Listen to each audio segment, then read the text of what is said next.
Hello, this is Reverend Don Lewis coming to you from beautiful Salem.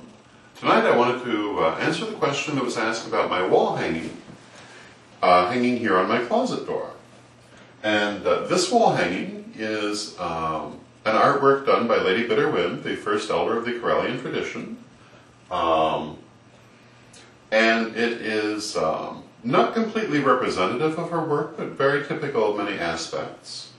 Lady Bitterwind feels that her sculptural work is a kind of recycling, that she takes found objects and arranges them in new and different ways to convey higher meanings of a philosophical and symbolic nature.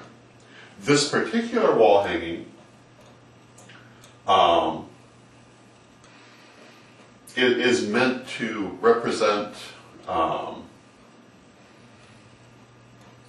primarily South American culture. Without Bitterwind here to explain it, all of the details I'm not completely certain of. But you will notice the little llama, the jaguar. The overall base is a copy of an Incan wall hanging. There is a mask which represents the conquest of the Americas and the masking of native culture. And also, on every one of Lady Bitterwind's artworks, there will be a stone, a shell, feathers, and either a bit of metal or glass representing fire. So something for each of the four elements. Lady Bitterwind's artwork is, as I say, it's really thought of in her mind as a kind of recycling, of taking old and unused and unloved things and creating something new and useful and beautiful from them. Her artwork is known for very patterned meaning that there are many different layers of meaning.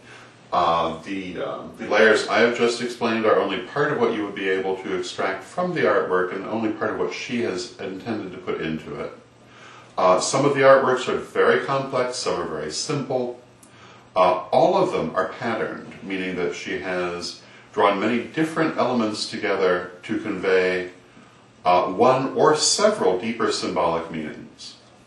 And we at the Corel Mother Temple have quite an extensive collection of her artwork. Also, there are a number of private collectors who have large collections of her artwork. The High Priestess Wendy LaJoy has a large collection of Bitterwind artwork. And there are a number of other collectors of Lady Bitterwind's artwork. I'm hoping one day in the not too distant future to put a virtual gallery online showing many of her different artworks. They run the gamut from tiny pieces to pieces that are as tall as I am or larger than the fireplace here. She does the most interesting, unique, and creative things. Of her many different artworks, I think the most creative one in terms of unusual materials was that she created several different dragons using carpet padding because of the unusual color and texture of it, which she felt resembled the dragon's scales. And they're very beautiful. And she then enhanced them with encrustation of different objects, with paint, and of course by cutting the shape. So she does very interesting work, and you can see interviews with Lady Bitterwind on Magic TV, and you can see more of her artwork at her bio page on Corellian.com. So that explains a little bit about the wall hanging, and I hope that it's answered the question. And until next time, may you blessed be.